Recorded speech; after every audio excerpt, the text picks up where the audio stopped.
बिस्मिल्लाहिर्रहमानिर्रहीम, अस्सलाम वालेकुम। वॉइस ऑफ डायबिटीज़ की 9th एपिसोड में खुशामदीद। आज हमारे पास हमारे साथ मेहमान हैं डॉक्टर फसीहा सुहेल।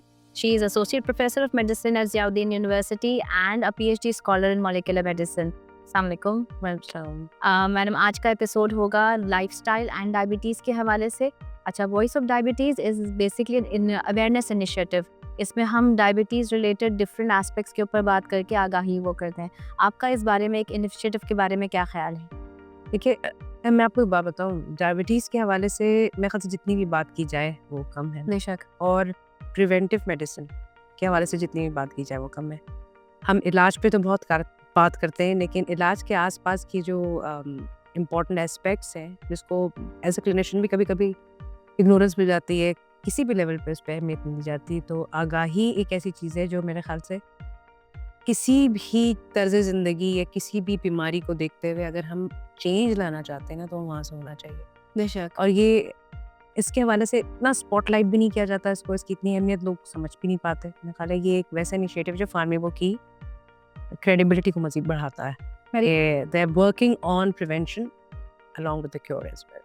आई थिंक ये बहुत ज़रूरी है। आज का एपिसोड हम करेंगे डायबिटीज़ एंड लाइफस्टाइल के हवाले से। सो आप क्या समझते हैं कि लाइफस्टाइल और जो रोज़मर्रा ज़िंदगी की हमारी आदतें हैं, उसका डायबिटीज़ में बात करना क्यों ज़रूरी है? देखिए, अगर आप देखा जाए तो आज से काफ़ी साल पहले जब हम मेडिसिन के स्टूडेंट थे, मुझे याद है अच्छी तरह के डायबिटीज़ को एक endocrinological disease very good. Consider किया जी, जाता था। और हमारे देखते-देखते जब हम स्टूडेंट ही थे, इसकी डेफिनेशन चेंज हो गई और ये एक मेटाबॉलिक डिजीज़ बन गई। सो चीज़ें इवॉल्व हो रही हैं।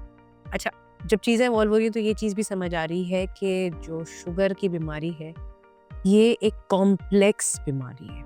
कॉम्प्लेक्स, और इसकी जो इसकी जो पेचीदगी है, मैं कोशिश करूँगी आसान अल्फाज इस्तेमाल करूँ। पेचीदगी है वो इसलिए है कि ये एक तरीके से ना होती है, ना एक तरीके से कंट्रोल होती है। ठीक है। उसके डायमेंशंस हैं बहुत सारे, कॉम्प्लेक्सिटी है। तो उस चीज़ को एड्रेस करने के लिए आई थिंक तर्ज़ ज़िंदगी वो वाहिद चीज़ है। और हम जिस तरह आगे मज़ीद रिसर्चेस पे जाएँगे तो हम देखेंगे इवेंचुअली कहानी वहीं पर आके रुकेगी। आप अपनी ज़िंदगी जिस तरह गुज़ारते हैं वही आपको डायबिटीज़ करेगी, और अपने जिस तरह मॉडिफ़ाई करते हैं उससे आप इससे बच सकते हैं। तो जैसे हमारा जो पहला एस्पेक्ट होगा वो होगा ग़िज़ा। तो ग़िज़ा एक आइडियल डायबिटीज़ के पेशेंट की कैसी होनी चाहिए और क्या वो सिरे से रोटी, चावल, मीठा बिल्कुल से छोड़ दें? देखिए, एक तो ये एक बहुत बड़ा मिथ मैं समझती हूँ कि शुगर यानी डायबिटीज़ की बीमारी को एक्चुअली चीनी के साथ जोड़ा जाता जोड़ है। देते ये हकीकत नहीं है। सो बहुत सारे मरीज़ हमें कहते हैं कि डॉक्टर साहब हम तो चाय में चीनी नहीं पीते, हम कोई मीठा नहीं खाते, तो हमें शुगर को कंट्रोल नहीं। तो ये समझना ज़रूरी है कि इसका ग़िज़ा की अगर हम बात करें, तो जो ग़िज़ा आप चीनी के अलावा खा रहे हैं एक्चुअली वो है शुगर की वजह। उसके हवाले से उनको गाइड करना ज़रूरी होता है। अगर अगर आप चाहें तो मैं उसको डिटेल में थोड़ा बता दी कैसे। अब आप मरीज़ को अगर ये समझाएँगे कि आपने चीनी नहीं खानी, आपने ये नहीं खाना, तो वो रोटी नहीं खानी, चावल नहीं खानी, आलू नहीं खाना, कोई चीज़ आपने नहीं खानी, तो वो कहता है तो फिर हम क्या खाएँगे? एक्चुअली जो चीज़ है जो आपको समझानी है मरीज़ को वो ये है कि आपने क्वालिटी ऑफ कार्ब पे बहुत ध्यान देना है और क्वांटिटी पोर्शन पे बहुत ध्यान देना। ट्रू। तो परहेज़ आपका एज़ सच नहीं है कि ये नहीं खाना। आपको ये लर्न करना है कि कितना खाना है, कब खाना है और किस तरीके से खाना है। ये ज़्यादा इम्पोर्टेंट है। और अब जो लेटेस्ट गाइडलाइंस डाइट के हवाले से भी वो भी यही है। एक जनरल एक अंडरस्टैंडिंग इसकी होनी चाहिए, चाहे डायबिटिक है मरीज़ या नहीं नॉन है, डायबिटिक। उसके खाने का तरीका। छोटी जो हमारी प्लेट होती है ना, क्वार्टर प्लेट से बड़ी वाली, जी। जिसमें हम सालन डालते हैं, डोंगी वाली, वो एक प्लेट हो, उसके 3 हिस्से किए जाएँ। एक तो पूरा बीच में से आधा किया जाए और जो आधा हिस्सा है उसके भी 2 हिस्से किए जाएँ। ठीक है। सो जो पूरा एक आधा हिस्सा है ये आपकी सब्ज़ी है, ठीक है। जो भी सब्ज़ी आप खाना चाहते हैं। 50% of the plate. 50% of the plate आपकी सब्ज़ी, और वो जो बाकी 50% है उसमें 25% जो भी आपका स्टेपल व्हीट है, यानी आप अगर रोटी लेते हैं, आप चावल लेते हैं, वो है, और उसका बाकी 15% है वो आपका प्रोटीन है। लेकिन वो जो 15% जो क्या कहते हैं कार्ब्स भी आप ले रहे हैं, जो आप अनाज ले रहे हैं, वो भी होल व्हीट हो, होल व्हीट हो, होल राइस हो, अगर ओट्स ले रहे हैं, वो जो भी चीज़ है वो नॉन रिफाइंड कार्ब्स हो, ये आपकी एक स्टैंडर्ड है। दूसरी चीज़ ग़िज़ा के हवाले से कि आपकी ग़िज़ा डिसिप्लिन्ड हो। डिसिप्लिन से मतलब आपका नाश्ता 9 बजे से पहले, आपका दोपहर का खाना अगर आप खा रहे हैं, अगर आप खा रहे हैं तो आप 12-1 के दरमियान लें, और रात का खाना मगरिब के साथ। उसके बाद आप खाना पीना बिल्कुल बंद कर दें अगली सुबह के नाश्ते तक। तो ये जो इंटरमिटेंट फास्टिंग का कॉन्सेप्ट है ना, ये actually normal concept of living है। ये हम भूल गए इसको। हम एक नॉर्मल आदमी इंटरमिटेंट फास्ट करता है। जी। हमारे जो कॉन्सेप्ट है ना रात को खाने का जी और रात को ना सोने का, अगर आप गौर से देखें तो डायबिटीज की सबसे बड़ी वजह वो है। वही है। तो ये खुराक का आपका ही है। तो दूसरी चीज़ मैं आपको समझा लूँ क्विकली, टाइम हमारे पास कम है। फ्रूट्स आप लेंगे, डायबिटीज में फ्रूट मना नहीं है, लेकिन फ्रूट आप खाने से पहले लेंगे। ये कॉन्सेप्ट भी हमारे यहाँ जनरली नहीं पाया जाता। खाने के बाद जब पेट भर जाता है तो फिर आपको फ्रूट खाया जाता है। तीसरी चीज़, अगर आप लेट्स से फॉर एग्जांपल नाश्ते में आपने अंडे लेते हैं तो आप 2 से 4 अंडे ले लें। और अगर आपको ज़रूरत नहीं पड़ती तो आप डबल रोटी, ब्रेड, पराठा मत लें, ना लें। या अगर ले लें तो बहुत छोटी क्वांटिटी। तो एग्स या प्रोटीन का आप कंटेंट बढ़ाएं।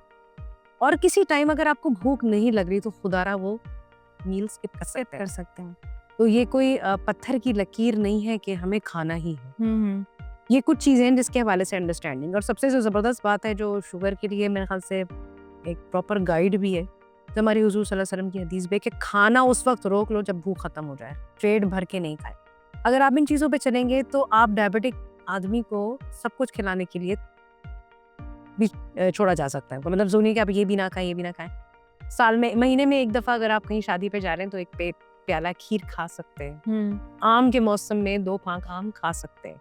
दोपहर की, मैं जैसे अपने पेशेंट्स को ये कहती हूँ कि दोपहर का खाना मत खाइए, आम का दिल करा है तो आम खा लें।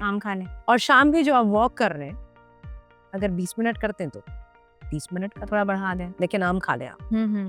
क्योंकि आम किसी को ना कहा जाए ना कि आम को खाना है, बहुत गलत। आप तो उनकी ख्वाब में भी आम आना शुरू हो जाते हैं कि नहीं, मेरे ख्याल से नहीं, क्योंकि मैं खुद डायबिटिक रही हूँ 26 साल। So I got diabetes when I was a student. Okay. एक जब किसी को शुगर होती है ना तो उसको ऐसा लगता है कि बस जिंदगी खत्म हो गई। Very true.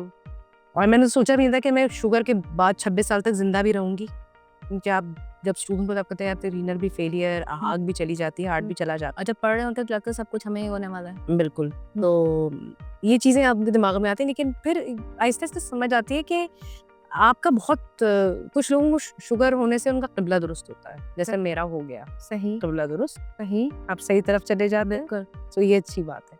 तो खाने का तरीका कार है, उसको डिसिप्लिन करना है। मेरे ख्याल में जो पोर्शन कंट्रोल वाली चीज़ आपने बहुत एलैबोरेटली बताई है, वो चीज़ अगर अप्लाई कर दी जाए तो फिर आप दुनिया की हर शय खा सकते हैं, बट इन मॉडरेशन। आप अगर उसके मेटाबॉलिज्म का भी देखें ना, उसको टाइम चाहिए होता है लिवर को मेटाबोलाइज। जी। और मैं आपको ये 2025 की लेटेस्ट गाइडलाइंस के हवाले से बता रही हूँ, जिसपे प्रॉपर रिसर्च हो गई है, जिसमें ना सिर्फ डाइट इम्पोर्टेंट है बल्कि स्लीप भी इम्पोर्टेंट। Very true. तो आपकी स्लीप की ड्यूरेशन जितनी इफेक्टिव होगी, 7 आवर्स है आप नहीं, और sleep at night, not in days, because हमारे अपने शिफ्ट आवर्स होते हैं।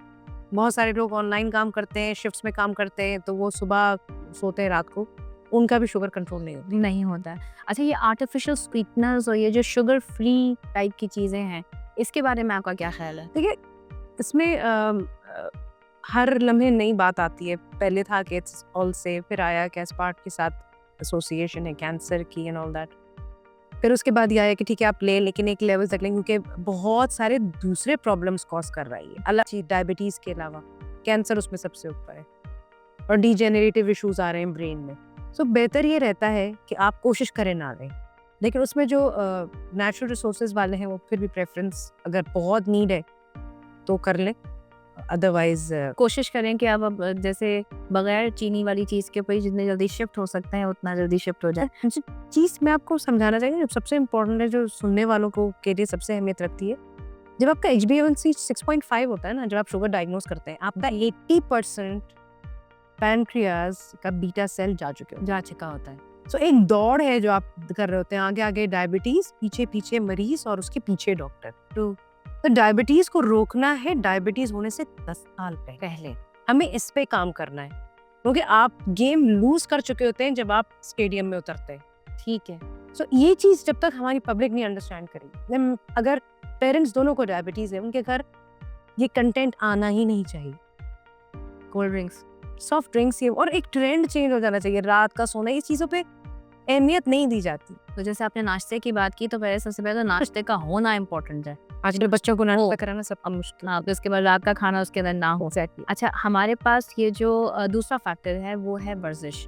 तो रोज़मर्रा की ज़िंदगी में कितनी वर्जिश है जो एक डायबिटिक के लिए होनी चाहिए, और जो वो लोग हैं जो कि कहते हैं हम बहुत बिजी हैं, हमारे पास वर्जिश के लिए वक्त नहीं है, उनके लिए आप क्या कहना चाहेंगे? देखिए, एक तो ये है कि जो वर्जिश, हर आदमी की कैपेबिलिटी कैपेसिटी डिफरेंट। मतलब एक एथलीट है, यंग है, अगर एक 35 साल का या 30 साल का एक पेशेंट है मेरे पास, उसकी कैपेबिलिटी डिफरेंट होगी, और एक 65 ईयर ओल्ड फीमेल है, उसकी जिसको आर्थराइटिस भी ना, सबका डिफरेंट होगा।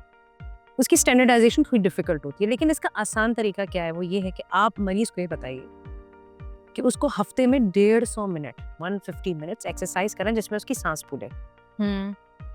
ठीक है, अब सांस आप कुर्सी पे बैठ के भी फुला सकते हैं। बहुत सारी एक्सरसाइजेज, हमारी फिजियोथेरेपिस्ट हैं उस पर बहुत ट्रेंड है, लोगों को ट्रेनिंग आ गई है, आप इंटरनेट पे भी देख सकते हैं। इवन जिम ट्रेनर्स भी आपको समझाते हैं कि जो जिनकी कैपेबिलिटी ऑफ वॉक नहीं है, वो दूसरी तरीके से भी कर सकते हैं।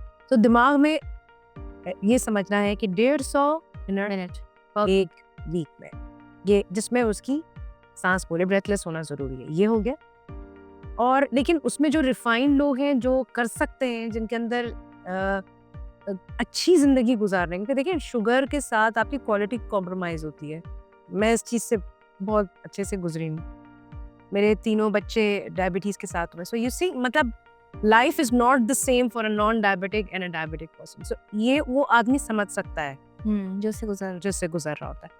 उस सूरत में आप उनको ये गाइड करें कि आपको मसल बिल्डिंग पे काम करना है। मसल बिल्डिंग के हवाले से बातें नहीं हो रही, बहुत सारी मेडिसिन बाजार में अवेलेबल है, जो जैसे GLP-1s और ये सारे जो मसल वेस्टिंग कर रहे हैं। जी जी। तो उसके डुअल इफेक्ट्स हैं। आपको मसल बिल्डिंग जरूर करनी है, और उसके लिए आपको रेजिस्टेंस एक्सरसाइजेस ये करनी, खवातीन और हजरात दोनों को। उससे आपकी शुगर डायरेक्टली इनडायरेक्टली कंट्रोल होती है। ठीक है, इसके ऊपर भी काम हो रहा है, लेकिन मैं आपको बता रही हूँ कि ये सबसे इम्पोर्टेंट है। लेकिन जनरल एक पॉपुलेशन को 150 मिनट और कुछ नहीं कर सकते तो कम से कम ब्रिस्क वॉक वो इम्पोर्टेंट है। अच्छा, जो उसका तीसरा फैक्टर है हमारी रोज़मर्रा की जो आदत हैं, लाइक स्ट्रेस कितना रिलेटेड है डायबिटीज़ से, और डायबिटीज़ के कंट्रोल के ऊपर स्ट्रेस का क्या फैक्टर है? Oh my God, मतलब it's the most important factor in diabetes. So मैं आपको इस तरह समझाती हूँ, थोड़ा सा जेनेटिक लेवल पे। ओके। एक जेनेटिक और एपिजेनेटिक दो कंपोनेंट्स हैं हमारी जिंदगी में। एक जीन्स हैं जो हम अपने पेरेंट्स से लेकर आते हैं, लेकिन कुछ जीन्स साइलेंट होते हैं, ठीक है, वो खामोश रहते हैं, वो एक्टिवेट हो जाते हैं। जैसे किसी को किसी एक उम्र में आके कैंसर हो गया, जी, एक को हुआ, मतलब पेरेंट्स में दोनों को कैंसर था, एक बच्चे को, एक को नहीं हुआ, तो what is the difference? Even twins में भी डिफरेंस है। बिल्कुल। तो उसके हवाले से जब रिसर्च होती है, एपिजेनेटिक्स एक कंपोनेंट है कि वो एक इनएक्टिवेटेड जीन एक में एक्टिवेट हो जाएगा, एक में नहीं होगा। सही। इससे ये बात समझ आई कि वो फैक्टर्स कुछ और हैं जो जीन्स के अलावा है, और वो उसमें जो 3-4 चीजें मैंने आपको डाइट बताई, लाइफस्टाइल बताया, लेकिन उससे ऊपर स्ट्रेस है, वो डीएक्टिवेटेड जीन को एक्टिवेट कर देता है, और अगर आप स्ट्रेस नहीं लेते तो वो डीएक्टिवेटेड जीन डीएक्टिवेटेड रहता है। और अगर कोई अच्छा जीन है, वो एक्टिवेटेड है आपके स्ट्रेस फ्री होने से, वो स्ट्रेस फ्री ही रहता है, एक्टिवेटेड ही रहता है। सो कैंसर और डायबिटीज ये दोनों ऐसे जुड़े हुए हैं, ठीक है, very close to each other, people don't understand it. जैसे इन्फ्लेमेशन दोनों को कॉज कर रहा है, ऑटोइम्यून डिजीजेस है वो भी इसके साथ जुड़ी हैं, पर माँ है डायबिटीज हर बीमारी की। सही। और जो जिसे कहें कि स्ट्रेस है, ये उस जीन के लेवल पर भी जाके आपकी कहानी खराब कर देता है। सो स्ट्रेस जो है उसको मैनेज करना मेरा ख्याल है दवाई से भी ज़्यादा इम्पोर्टेंट है। जी। और उसको किस तरीके से मैनेज किया जाए, आजकल दुनिया का मुश्किल तरीन काम है। लाइफ को सिंपल रखें, रिलेशनशिप्स को सिंपल रखें, फ्रेंड्स के साथ टाइम गुजारें, टॉक्सिक रिलेशनशिप्स में ना रहें, अल्लाह के साथ लॉ लगाएं, अपनी स्पिरिचुअल हेल्थ को इम्प्रूव करें, और ये सोचें कि ज़िंदगी आर्जी है, सब कुछ नहीं मिलेगा, जो नहीं मिला वो अल्लाह की मर्जी से मिला, नहीं मिला जो मिला वो अल्लाह की मर्जी से, यही बेहतर है। ट्रू।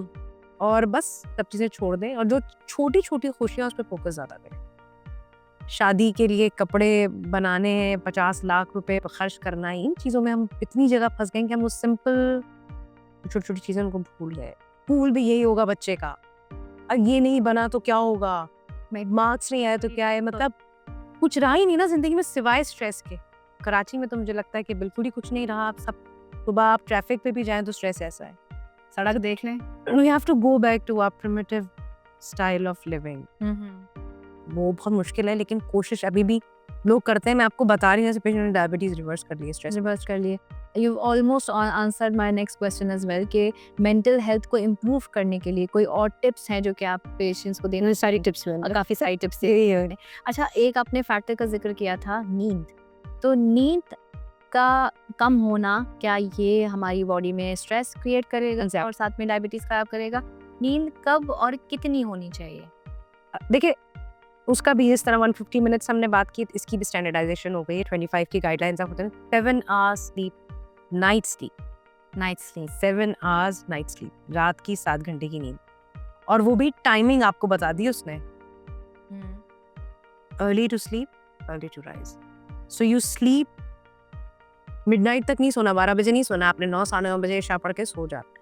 खाना आपने 6 बजे 6:30 बजे खा लिया था, 9 बजे आप सो गए बिस्तर पे। सुबह आप उठे 5 साढ़े 5 बजे, आपने तहज्जुद पढ़ी, फजर पढ़ी, एक्सरसाइज की, बेहतरीन मॉर्निंग गुजारी, डट के नाश्ता किया, काम पे गए, बाकी सारे काम आपने वाइंड अप किए, 9 बजे आप फिर बिस्तर पे वापस बिस्तर पे। How you supposed to live, because melatonin भी ये जो आपके पास जो सवाल है ना, क्या करता है अगर स्लीप आपकी प्रॉपर नहीं होती तो आपकी इन्फ्लेमेशन बॉडी में बढ़ जाती है और स्ट्रेस भी बढ़ जाता है। दोनों चीज़ें कंट्रीब्यूट करती हैं डायबिटीज़ में, डायरेक्टली और इनडायरेक्टली। वो रात का टाइम है ना जिसके अंदर बॉडी रिपेयर हो रही होती है। लिवर को तो सोने का टाइम चाहिए ना, उसको भी तो मेटाबोलाइज होने का टाइम चाहिए, तो वो नहीं, असल में बच्चों का मोबाइल में निकल जाता है और फैटी लिवर उसी से आ जाता है। फिर आप रात को जागते हैं तो आपको लामोहला 2:30 बजे भूख लगती है, बिल्कुल, और आप लामोहला फ्रिज में जाते हैं और जाके कुछ ना कुछ निकाल, वरना फूड पांडा करते हैं। So that's what is causing the problem. If I see early in my career, जो पेशेंट्स पॉपुलेशन हुआ करती थी वो 40s 50s 60s हुआ करती थी। This time these days 16 teens 20s ये ज़्यादा आ रहे हैं with their nutritional problems, with their metabolic disorders, and just because of what they're eating and at what time point in time. मेरे ख्याल में वो हतलिया कॉल है ना कि जो रात 9 बजे से रात 12 बजे की स्लीप है, वो 3 घंटे की नींद वो 9 घंटे के बराबर है। लेकिन जो 12 बजे से 3 बजे सोया जाता है वो 1 घंटा जैसा है, और जो 3 से 6 बजे सोया जाता है वो 3 घंटे की नींद 1 घंटा भी पूरा नहीं कर सकता। ऐसे ही लेकिन हमारे आके बच्चे वो करते हैं, जरा करते हैं इस बात, इनके डॉक्टर साहब 7 घंटे कहा था तो मैं सुबह में जो है वो 5 बजे सो गया था, फिर मैं दोपहर 12 बजे उठ गया, तो मैंने 7 घंटे तो पूरे कर लिए ना, तो फिर आप मुझसे क्यों कह रही हैं कि मेरी नींद सही नहीं है? मैं कहा आप खुद बताओ कि जैसे जो स्ट्रेस है वो है या नहीं है? वो तो है, मैं तो बस वो इसी वजह से है। बिल्कुल ऐसे में बता रही हूँ, सिंपलिसिटी जो है ना वो ज़रूरी है, बहुत ज़रूरी है, वरना हम डिज़ास्टर की तरफ ही जा रहे हैं। जिस तरीके से हम जा रहे हैं बहुत इम्पोर्टेंट है। आप सोच नहीं सकते कि इन्फ्लेमेशन क्या क्या करती है।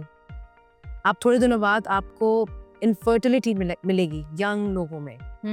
कोई स्ट्रक्चरल कॉज नहीं होगा इनफर्टिलिटी का, बच्चे नहीं हो रहे स्ट्रेस की वजह। ये पेशेंट्स अभी हम देख रहे हैं, very true, we are seeing them. लेकिन ज़ाहिर है हमारे यहाँ प्रॉब्लम है ना, जब चीज़ें पूरी हो जाती हैं फिर कहानी शुरू होती है। मैं ये समझाना चाह रही हूँ लोगों के, इसको पहले रोके, होने से 10 साल पहले रोके। तो अच्छा, एक जैसे जो नॉन डायबिटिक्स हैं वो कितना ऑफन अपने आप को टेस्ट करें for diabetes, because it's in our genes. अगर मैं एक 100 की क्लास में बात करती हूँ कि भाई किसके फर्स्ट डिग्री रिलेटिव्स में डायबिटीज़ है, almost more than 50-60% they raise their hands कि हाँ ठीक है हमारे यहाँ तो डायबिटीज़ है। तो एक नॉन डायबिटिक को कितनी जल्दी चेक करना चाहिए? देखिए, अगर मैं आपको जनरल बात बताती हूँ, आपको मतलब 6.5 HbA1c को हम +-2 पे कट ऑफ करते हैं ना, उस वक्त तक 80% काम खत्म है आपका। जब वो HbA1c आपका 6.5 आएगा, आप गेम लूज कर चुके हैं। अगर आपकी स्ट्रॉन्ग फैमिली हिस्ट्री है डायबिटीज़ की, तो आप अपनी लाइफस्टाइल को अभी से, यानी कि जैसे ही बच्चा पैदा हुआ है, स्टार्टिंग फ्रॉम ब्रेस्ट मिल्क, आपको पता है ये भी रिसर्च आ गई है। अच्छा, कि वो बच्चे जो ब्रेस्ट मिल्क पे पले हैं उनमें डायबिटीज का चांस कम है एज कम्पेयर टू जो फॉर्मूला मिल्क की। तो कहानी कहाँ शुरू हो रही है? बहुत पहले एक मदर जो जेस्टेशनल है जो प्रेगनेंसी में डायबिटिक हो गई, उसका बच्चा पैदा हुआ, उसको वहीं से चेंज करना है लाइफ को। घर में ये चीज़ें नहीं आनी चाहिए जनरली, लाइफस्टाइल वहीं से चेंज होना चाहिए। बच्चों में स्ट्रेस का कॉन्सेप्ट पेरेंट्स देते हैं, घर में स्ट्रेसफुल एनवायरनमेंट नहीं होना चाहिए। ये चीज़ें तो हम चेंज कर सकते हैं, कुछ चीज़ें नहीं चेंज कर पाएंगे इस जनरेशन में जो चीज़ें। अच्छा, जहाँ तक चेक करने का ताल्लुक है, HbA1c आई थिंक अभी तक वही है गाइडलाइंस। आप जैसे ही 16 क्रॉस करें, आप अपने आप को फॉलो करें। एक फैमिली अगर है जेस्टेशनल डायबिटीज़ की, अगर फैमिली में हिस्ट्री है तो खातून जैसे ही कंसीव करे तो वो चेक करे, सही है। 5.6 5.7 पे हम रिलैक्स हो जाते हैं, तो शुगर नहीं है, अब जो मर्जी चाहे करो। एक स्कोर है जिसे हम जनरली करते हैं, जिसे हम कहते हैं कि जो डायबिटीज़ को होने से पहले, कुछ अरसे पहले प्रेडिक्शन के हवाले से रिस्क को आइडेंटिफाई कर लेता है, वो जनरली किया जाता है। तो वो एक स्कोर है जो आपका क्लिनिशियन करता है, उससे आइडिया लगाया जा सकता है कि ठीक है, टेंडेंसी ऑफ हैविंग डायबिटीज़ जो है ये ज़्यादा है, कितनी ज़्यादा, सही, वो किया जाता है। तो व्हाट फूड, लेकिन वो भी कुछ हतमी तौर पे नहीं बताया। जो मेरी रिसर्च है PhD की, उसी पे है। और कौन से मार्कर्स हैं जो आप 10 साल पहले देख सकते हैं। सही। तो एक कोई one liner message for all the diabetics regarding diabetes और नॉन डायबिटीज़ के ज़्यादतीज़ और रोज़मर्रा ज़िंदगी की जो चीज़ें, लाइफस्टाइल, उसके बारे में आप क्या कहेंगे? देखिए, एक तो मैं आपको बताऊं कि because I have lived my life with diabetes and I am treating diabetes and I am doing research on diabetes and my हर चीज़ जो है उसी के आगे पीछे। एक चीज़ मैं समझती हूँ कि डायबिटीज़ होने में पहले तो आदमी नाउम्मीद ना हो। जब किसी को मैं कहती हूँ ना कि आपको शुगर है, आपको शुगर की बीमारी, तो ऐसे लगता है उनके पैरों से नीचे की ज़मीन निकल गई। बेशक, वो ये नहीं कर सकता, वो मैं नहीं कर सकता, मैं रस जो है वो चाय में डुबो के नहीं खा सकता, ऑल दैट, चॉकलेट नहीं खा सकता, ये चीज़ नहीं है। आप सब कर सकते हैं, आप सब कर सकते हैं, लेकिन आप पहले उसमें ये नहीं बताते, वरना वो किसी सूरत करता ही नहीं।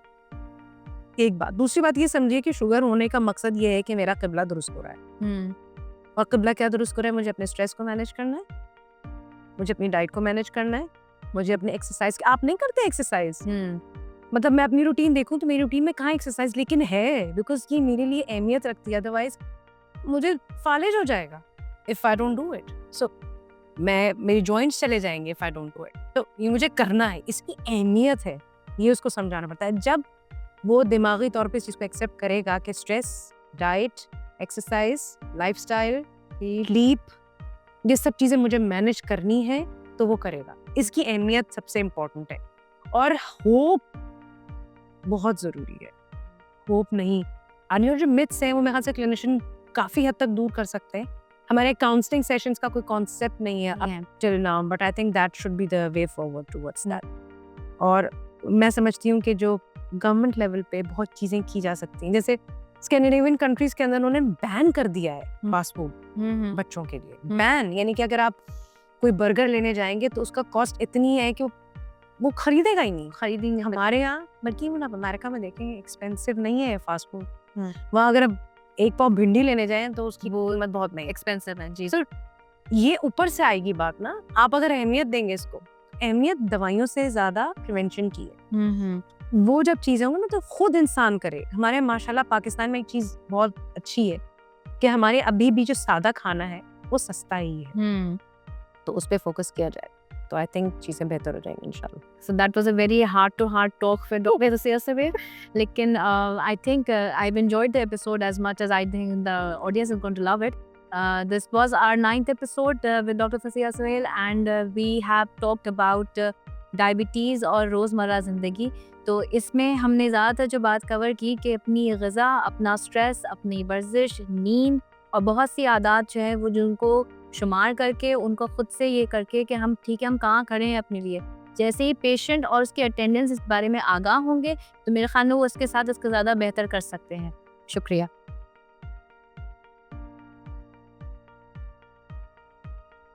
वो आपके लिए लाया है आपका अपना पर्सनल डायबिटीज असिस्टेंट डायबॉट, जिसकी मदद से आप अपना और अपने चाहने वालों का फ्री डायबिटीज रिस्क असेसमेंट करवाने के साथ साथ डायबिटीज के बारे में मुकम्मल मालूमात बिल्कुल मुफ्त हासिल कर सकते हैं. तो अभी अपने पर्सनल डायबिटीज असिस्टेंट डायबॉट के व्हाट्सएप नंबर 0333 0320262 पर राब्ता करें. फार्मीवो का ख्वाब, एक सेहतमंद मुआशरे का क़याम.